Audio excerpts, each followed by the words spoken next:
आइए एक बार फिर से बिहार स्पेशल के अंतर्गत आज हम सोन नदी तंत्र के बारे में पढ़ने वाले हैं, तो ध्यान से समझिएगा।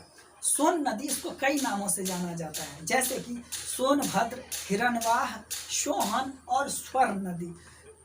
इन सभी नामों के बावजूद भी इसको हम केवल सोन नदी के ही रूप में जानते हैं। इसके पीछे कारण है। कारण यह है कि सोन नदी में पीले रंग के बालू पाए जाते हैं बहुत बड़े पैमाने पे, जिसकी चमक सोने की जैसे होती है। यही कारण है कि इन जनरल इसको हम सोन नदी कहते हैं। सोन नदी मुख्य रूप से मध्य भारत की यह प्रमुख नदी है और मध्य भारत के पठारी वाले रीजन से यह निकलते हैं।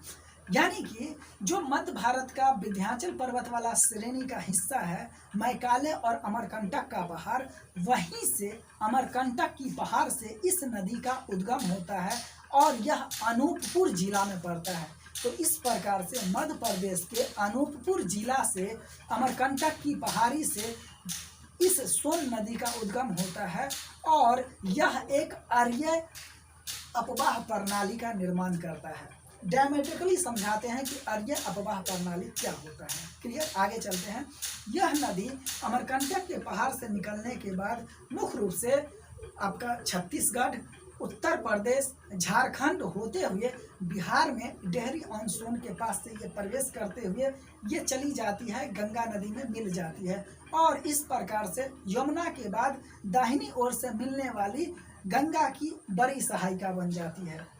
हमने क्या बोला कि यमुना नदी के बाद दूसरी बड़ी सहायिका हो जाती है गंगा की दाहिनी ओर से मिलने वाली नदियों में। सोन नदी का बिहार वाले क्षेत्र में कुछ ज़्यादा महत्व है। इसके पीछे कई कारण हैं। कारण यह है कि इसके किनारे कई महत्वपूर्ण नगर अवस्थित है, जैसे कि पटना हो गया, बिहटा हो गया, मनेर हो गया, उसके अलावा आपका रोहतास हो गया, सासाराम हो गया, कोइलवर हो गया। ये सभी जगह क्या है तो सोन नदी के तट पर अवस्थित है। साथ ही साथ इसका महत्वपूर्ण और होने का कारण यह है कि सोन नदी पर ही पहली मर्तबे औपनिवेशिक शासनकाल के दौरान ही 1874 ईस्वी में यहाँ पे एक बड़े बांध का निर्माण किया गया था और उसके बाद फिर कई नहरें निकाले गई, मुख्य रूप से पश्चिमी और पूर्वी नहर। पश्चिमी नहर से भी कई छोटे और नहर निकाले गए, जो कि मुख्य रूप से बक्सर हो गया, आरा हो गया, भोजपुर हो गया और आपका सासाराम का चौसा वाला, डुमराव वाला इलाका हो गया। ये सभी रीजन को इनमें जल पहुंचाया जाने लगा। यही कारण है कि सोन नदी का बिहार के भूमि पर कुछ ज़्यादा योगदान है। इसके अलावा सोन नदी मुख्य रूप से मगधी भाषा भाषी क्षेत्र और भोजपुरी भाषा भाषी क्षेत्र को भी अलग करने का काम करता है। इसके अलावा सोन नदी के किनारे ही कैमूर का पठारी भाग अवस्थित है, जिसकी गुफाओं में कई हजारों साल पहले के शैल चित्र पाए गए हैं। और कैमूर का पठार का बात करें तो यह कैमूर का पठार विंध्य पर्वत वाला श्रेणी है, उसका ही एक्सटेंशन है। इन डिटेल हम इन सभी बातों को डायग्राम के माध्यम से समझने का प्रयास करते हैं, तो ध्यान से समझिएगा। ये है आपका, ये वाला है आपका मध्य भारत का रीजन और ये वाला है आपका विंध्य पर्वत श्रेणी, विंध्य पर्वत श्रेणी। इसी का एक्सटेंशन है यहाँ पे आपका मैकाले पर्वत और इसी का एक्सटेंशन है आपका अमरकंटक, अमरकंटक की पहाड़, अमरकंटक की पहाड़ी। अब यहाँ से क्या होता है, यहाँ से कई सारे नदियाँ निकलती हैं, जैसे कि ये नदी क्या होता है, नर्मदा। इस प्रकार ये नदी होता है आपका, ये सोन नदी हो गया और यहीं से ही एक और नदी निकलती है जोहिला। क्लियर। तो सोन नदी इस प्रकार से ये निकल के अपने दाहिनी ओर मिलती हुई और इस प्रकार से ये छत्तीसगढ़ होते हुए फिर यूपी होते हुए, झारखंड होते हुए बिहार की सीमा में प्रवेश कर जाती है। यहाँ पे अगर हम एक बिहार का मैप ड्रॉ करें, ये आपका ये वाला रीजन हो गया, ये वाला ऐसे ऐसे ऐसे ऐसे,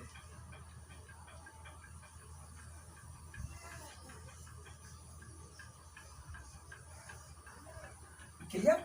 अब ये वाला रोहतास वाले रीजन से ये नदी इसमें प्रवेश करती है और यहाँ पे ये गंगा नदी है और ये मनेर का जगह है। इस मनेर वाले जगह से इसका मुहाना यहीं पे बनता है। क्लियर। ये वाला जो रीजन है आपका, ये वाला रीजन, ये आपका मुख्य रूप से भोजपुरी रीजन का हो गया, भोजपुरी भाषा। और इस प्रकार आपका हो गया मगधी भाषा। तो इस प्रकार से सोन नदी बिहार में मगधी भाषा भाषी क्षेत्र और भोजपुरी भाषा भाषी क्षेत्र को अलग करता है। आइए पीछे चलते हैं। ये अमरकंटक की पहाड़ी से जो निकलती है, इस प्रकार नर्मदा नदी ये चली जाती है आपकी अरब सागर में और ये नदी जाती है आपकी बंगाल की खाड़ी में। यहीं से जोहिला नदी निकलती है, बाद में चल करके ये नदी सोन नदी में ही मिल जाती है। तो इस प्रकार से सोन नदी की सहायक नदी हो जाती है जोहिला नदी। देखिए ऐसा मानता है, किद्वंतियों में ऐसा कहा जाता है कि सोन नदी पुरुष है और नर्मदा नदी महिला है, दोनों का आपस में शादी होने वाला था, पर ऐसा कुछ हुआ नहीं। खैर, ये जो सोन नदी है, सोन नदी का निचला घाटी वाला क्षेत्र नर्मदा नदी का ही एक्सटेंशन है। हमने क्या बात कहा कि जियोलॉजिकली सोन नदी का निचला घाटी वाला क्षेत्र नर्मदा नदी का ही एक्सटेंशन है, पहला बात। दूसरा बात, ये जो बिंद पर्वत वाला श्रेणी है, बिंद पर्वत वाला श्रेणी का ही एक्सटेंशन भाग ये यहाँ पे है कैमूर का पठार। हमने क्या कहा, कैमूर का पठार। तो कैमूर का पठार क्या है, बिंद पर्वत श्रेणी का ही एक्सटेंशन वाला भाग है। यहाँ पे लिख देते हैं, कैमूर का पठार क्या है, तो बिंद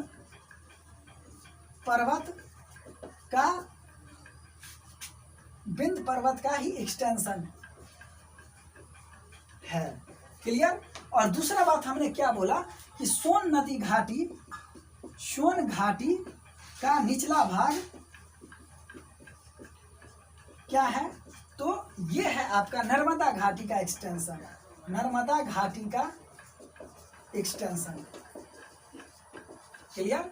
ये बात आपको याद रखनी चाहिए। अब देखिए हमने क्या बोला कि ये सोन नदी अरीय प्रवाह प्रणाली का विकास करता है। देखिए ये जो है, यहाँ से ये नदी निकली, यहाँ से ये नदी निकली, यहाँ से ये नदी, अर्थात इस प्रकार से अरीय अपवाह प्रणाली क्या है, तो अरीय अपवाह प्रणाली एक जगह से कई नदियों का कई दिशाओं में निकलना ही अरीय अपवाह प्रणाली उसको हम कहते हैं। तो सोन नदी पहला पॉइंट अरीय अपवाह प्रणाली का एक रूप है। दूसरा बात हमने कहा कि कैमूर का पठार बिंद पर्वत श्रेणी का ही एक्सटेंशन है और सोन नदी घाटी का निचला हिस्सा नर्मदा घाटी का ही एक्सटेंशन है। क्लियर। आगे चलते हैं। यहाँ से जो जोहिला नदी निकलती है, ये नदी थोड़े ही दूर चलने के बाद सोन नदी की सहायिका हो जाती है और यहाँ से एक रिहंद नदी निकलती है। रिहंद ये उत्तर प्रदेश की नदी है और ये नदी सोन में आके मिल जाती है। और ये जो डाल्टनगंज का इलाका है झारखंड का, यहाँ से भी एक उत्तरी कोयल नदी है, उत्तरी कोयल नदी, ये सोन नदी में मिल जाती है। तो इस प्रकार से सोन नदी के जो प्रमुख सहायिका है, पहला जोहिला नदी, दूसरा रिहंद नदी और तीसरा उत्तरी कोयल नदी। क्लियर। आगे चलते हैं। ये जो सोन नदी है ना, सोन नदी के ही तट पर उन्होंने अपने रीवा रियासत के अंतर्गत ये सभी बघेलखंड जो है वहाँ पे ये सभी राजा था, ये राज किए थे। तो ये भी रीवा का रियासत जो है ये सोन नदी के तट पर ही अवस्थित है। इस प्रकार से मध्य भारत में सोन नदी का एक विशेष योगदान है और बिहार आते आते तो बिहार में कुछ ज्यादा ही इसका योगदान है। इसके बाद हमने बात कहा कि एमपी, छत्तीसगढ़, यूपी और बिहार होते हुए ये कहाँ चली जाती है, तो ये बिहार में आ जाती है। यमुना के बाद दाहिनी ओर से मिलने वाली दूसरी सबसे बड़ी सहायिका है मगधी और भोजपुरी भाषा भाषी क्षेत्र को अलग करता है रिहंद, जोहिला, उत्तरी कोयल इसकी सहायिका नदी है। फिर इसकी लंबाई जो है, ये टोटल लंबाई है इसका 784 किलोमीटर और इसका जल ग्रहण क्षेत्र कितना है, 70,054 किलोमीटर इसका क्या है, वर्ग किलोमीटर में जल ग्रहण क्षेत्र इसका फैला हुआ है। इसके बाद इससे संबंधित कुछ और फैक्ट यह है कि जैसे इसका जो है मुहाना वो कहाँ है, मनेर में, दाना पास के पास पटना में मिल जाती है। पटना, बिहता, रोहतास, सासाराम, कोइलवर, डेहरी और इस पे कई सारे नगर अवस्थित है। साथ ही साथ इस नदी पर कई सारे पुल बना है, जैसे कि डेहरी ऑन सोन पे पुल बना था जो कि 1874 में औपनिवेशिक शासनकाल के दौरान ही अंग्रेज ने बनाया था। इसके बाद कोइलीवर पुल, यह नील शाह पुल है और ग्रांड ट्रंक रोड पे भी 1965 ईस्वी में यहाँ पे पुल बनाया गया था। तो इस प्रकार से सोन नदी बिहार के भूमि पर एक विशेष योगदान रखती है और यह गंगा की दूसरी सबसे बड़ी दाहिनी ओर से मिलने वाली यमुना के बाद की सहायिका है और ये फाइनली बंगाल की खाड़ी में। सोन नदी घाटी परियोजना मुख्य रूप से 1874 ईस्वी में बनाया गया था। उस समय पूरे भारतवर्ष पे शासन था अंग्रेजों का। तो इस प्रकार से अंग्रेजी औपनिवेशिक शासनकाल के दौरान पूरे भारतवर्ष का पहला नदी घाटी परियोजना बिहार में सोन नदी पर बनाया गया। उसके बाद 1876-77 ईस्वी के काल जब आता है तो बिहार में देहरी ऑन सोन के पास एक वारुण नामक जगह है, उसी के बगल में दो नहरें निकाले गया। एक को बोलते हैं पश्चिमी सोन नहर और दूसरे को बोलते हैं पूर्वी सोन नहर। इस प्रकार से पश्चिमी सोन नहर से मुख्य रूप से बक्सर हो गया, आरा हो गया यानी कि भोजपुर का जिला हो गया और आपका रोहतास चौसा सब का इलाका होगा, यहाँ पे जल उपलब्ध करवाया गया। और पूर्वी नहर प्रणाली के अंतर्गत मुख्य रूप से पटना हो गया, औरंगाबाद हो गया, अरवल हो गया, गया और जहानाबाद, ये जो 5 जिला था वहाँ पे जल उपलब्ध करवाया गया केवल और केवल सिंचाई के लिए। उसके बाद फिर क्या हुआ, फिर बाद में चल करके 1968 ईस्वी में जब हमारा यहाँ पे अपना सरकार बन गया था भारत में, तो 1968 ईस्वी में 12 किलोमीटर ऊपर यानी कि इंद्रपुर एक जगह है, वहाँ पे एक बड़े बांध यानी कि एक बड़े बैराज का निर्माण कराया गया, जिससे कि एक तो पुराने रहन में जलापूर्ति का सुविधा आसानी से हो जा सके और वहाँ का जितना भी लैंड था कुल मिलाकर के पश्चिमी नहर प्रणाली से लगभग 3 लाख हेक्टेयर भूमि और पूर्वी नहर प्रणाली से लगभग 3 लाख हेक्टेयर भूमि जो सिंचित होता था, उसमें से मुख्य रूप से पश्चिमी नहर प्रणाली से जो लगभग 3 लाख हेक्टेयर भूमि सिंचित होता था, वहाँ पे पुराने नहर प्रणाली में जल की सुविधा उपलब्ध करवाया जा सके, जो कि इंद्रपुरी नामक जगह पे इंद्रपुरी बैराज बना था उससे।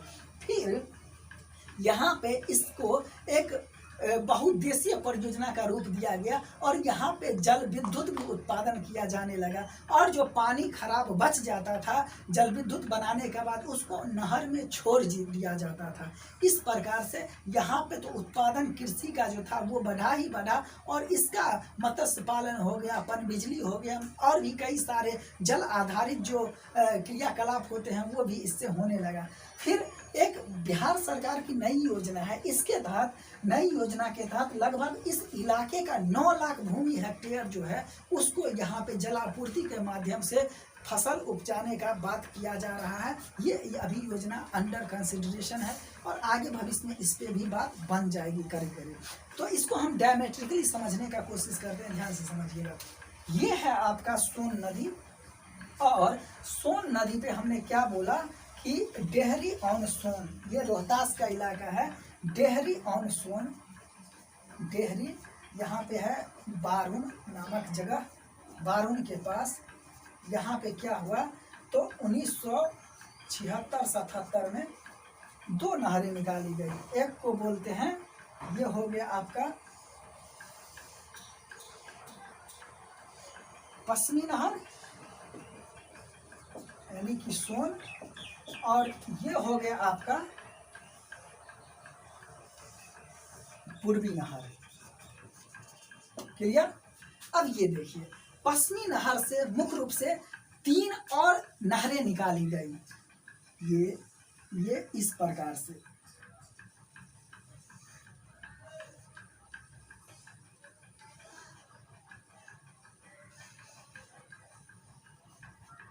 एक नहर ये निकाला गया, ये मुख्य रूप से आरा यानी कि भोजपुर वाले इलाके को ये जल प्रदान करवाता था। उसके अलावा एक नहर और निकाला गया और ये मुख्य रूप से बक्सर वाले रीजन को जल उपलब्ध करवाता था और एक नहर यहाँ से और निकाला गया और ये मुख्य रूप से आपका चौसा डुमराव वाले इलाका जो है ये इसको यहाँ पे जल उपलब्ध करवाता था। यह पश्चिमी नहर, पश्चिमी सोन नहर से मुख्य रूप से 3 नहरें और निकाली गई जो कि आरा, बक्सर और चौसा यानी कि डुमराव वाले इलाके में जल उपलब्ध करवाता था। इससे लगभग 3 लाख हेक्टेयर भूमि में सिंचाई की साधन किया जाता था। पूर्वी नहर प्रणाली से मुख्य रूप से यहाँ पे कुल 5 जो जिला है उसको जल उपलब्ध मिलता था, जैसे कि पटना हो गया, औरंगाबाद हो गया, गया हो गया, उसके बाद आपका जहानाबाद हो गया और अरवल हो गया। इतने जिलों को ये जल उपलब्ध करवाता था ये सोन नहर प्रणाली बन जाने से। आगे चलते हैं, आगे फिर क्या हुआ, इंद्रपुरी जलाशय, यहीं से 12 किलोमीटर ऊपर में इंद्रपुरी जलाशय का निर्माण किया गया। इंद्रपुरी जलाशय या बांध, इंद्रपुरी जलाशय बांध का निर्माण किया गया। यहाँ से क्या हुआ, तो ये जो नहर मतलब करीब करीब कभी कभी सूख जाता था। मुख्य रूप से सोन नदी क्या है, तो सोन नदी केवल और केवल मौसमी नदी ही है। मौसम के बरसात के समय में ही जल रहता है और बाकी समय में सूख जाता है। इस प्रकार से सोन नदी क्या है, तो सदा नीरा नदी नहीं है। तो ये जो जब सूख जाता था तो इंद्रपुरी जलाशय से इसमें क्या होता था, तो जल उपलब्ध करवाया जाता था। क्लियर, इंद्रपुरी जलाशय से, इंद्रपुरी जलाशय से इसमें जल उपलब्ध करवाया जाता था। और इंद्रपुरी जलाशय का निर्माण कब किया गया, जब यहाँ पे भारत में अपनी सरकार बन गई थी 1938 ईस्वी में। और इससे पुराने नहरों में जो जल की कमी हो जाती थी, यहाँ पे लगभग 3 लाख हेक्टेयर भूमि और इस तरफ लगभग 3 लाख हेक्टेयर भूमि। तो इस प्रकार से ये इंद्रपुरी जलाशय जो इस प्रकार यहाँ पे जल उपलब्ध करवाता था। अभी आज सरकार का एक और प्लान है कि ये जो नई योजना आ रहा है यहाँ पे और सिंचित क्षेत्र को बढ़ाना है, जिसमें जल उपलब्ध करवाना है और उत्पादक जो हमारा एक लैंड है उसकी उत्पादन क्षमता बढ़ाना। इसके लिए 9 लाख हेक्टेयर भूमि इस आसपास के जितने भी जिले हैं वहाँ पे जल उपलब्ध करवाने का बात कर रहा है सरकार। तो ये था कुल मिलाकर के सोन नदी घाटी परियोजना और हमने सोन नदी तंत्र के बारे में एक जानकारी हासिल की। बेहद इंपॉर्टेंस का टॉपिक है, तो शिद्दत से इसको रिवाइज आप लोग कीजिएगा। मिलते हैं नेक्स्ट टॉपिक में, आज के लिए इतना ही। बहुत बहुत धन्यवाद। Thank you.